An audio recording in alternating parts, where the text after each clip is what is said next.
Hello friends, welcome to our channel the kitchen of Kolkata. আমি গৌতম। তো আজকে আপনাদের দেখাবো ফিরনি রেসিপি।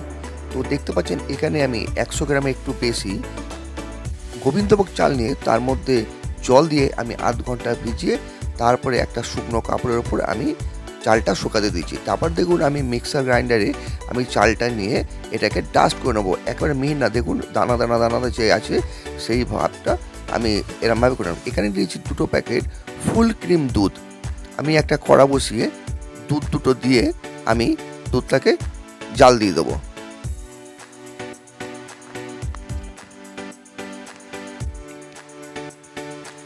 দেখুন দুধ ফুটছে, আর দুধ যখন ফুটবে আস্তে আস্তে করে দুধটাকে জাল দিতে হবে।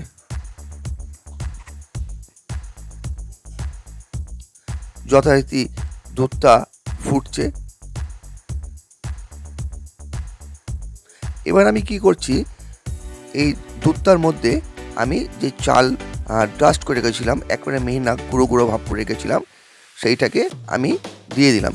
দিয়ে লো ফ্লেম করে আমি কন্টিনিউ নাড়তে থাকবো, কারণ দুধ আর চাল দুটোই আছে। যদি না নাড়া হয় তাহলে কী হবে, তলায় ধরে নেওয়ার ভয় থাকে। তাই কন্টিনিউ এটাকে লো ফ্লেম দিয়ে নাড়তে হবে। এবার আমি এখানে অ্যাড করছি 200 গ্রাম মতন চিনি।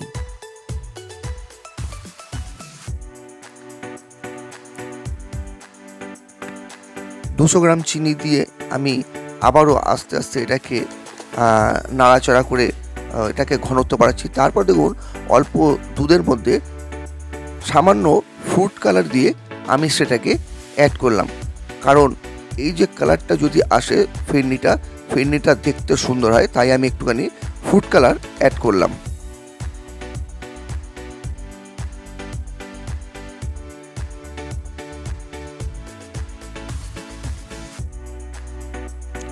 দেখতে পাচ্ছেন যে ঘনত্বটা হয়েছে, একেবারে পাতলাও হবে না, আবার একবারে শক্ত টাইট হবে না। আমি এবারে নিয়ে নিচ্ছি একটা আমুলিয়া গুঁড়ো দুধের প্যাকেট, কারণ এই গুঁড়ো দুধটা দিলে একটা সুন্দর স্মেল এবং টেস্টটাও খুব ভালো হয়। তাই আমি 1 প্যাকেট গুঁড়ো দুধ অ্যাড করলাম। এবার দিয়ে দিচ্ছি ছোটো চামচের 1 চামচ আমি এলাচ গুঁড়ো। দেখুন হয়ে গেছে। তো এবার আমি কী করবো, নাবিয়ে নেবো। আর এই যে দেখতে পাচ্ছেন যে খুঁড়িগুলো, এগুলো দশকর্মা দোকানে পাওয়া যায়, আমি এগুলো কিনে নিচ্ছি। নিয়ে এগুলোর মধ্যে সবকটা আস্তে আস্তে আমি এগুলোর মধ্যে সব দিয়ে দেবো। মাটির পাত্রগুলো এনে আধ ঘন্টা জলে ভিজিয়ে রাখবেন। এই রেসিপিটা যদি আপনাদের ভালো লেগে থাকে অবশ্যই আপনারা লাইক করবেন, আর আপনারা ঘরে বানিয়ে খেয়ে কমেন্টস করবেন, আর সাবস্ক্রাইব করে আমাদের পাশে থাকবেন। তো দেখতে পাচ্ছেন আস্তে আস্তে করে আমি সবকটা খুঁড়ির মধ্যে এরমভাবে দিয়ে দিচ্ছি।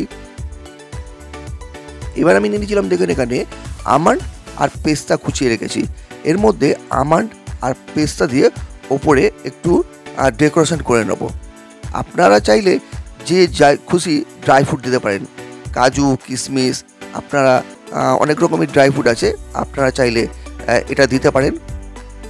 এবার দেখুন আমি দিয়ে দিচ্ছি ওপর থেকে সামান্য সামান্য কেশর। তো দেখতে পাচ্ছেন যে ফিরনি রেডি।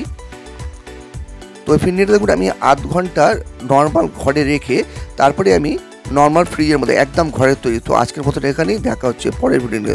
Thank you.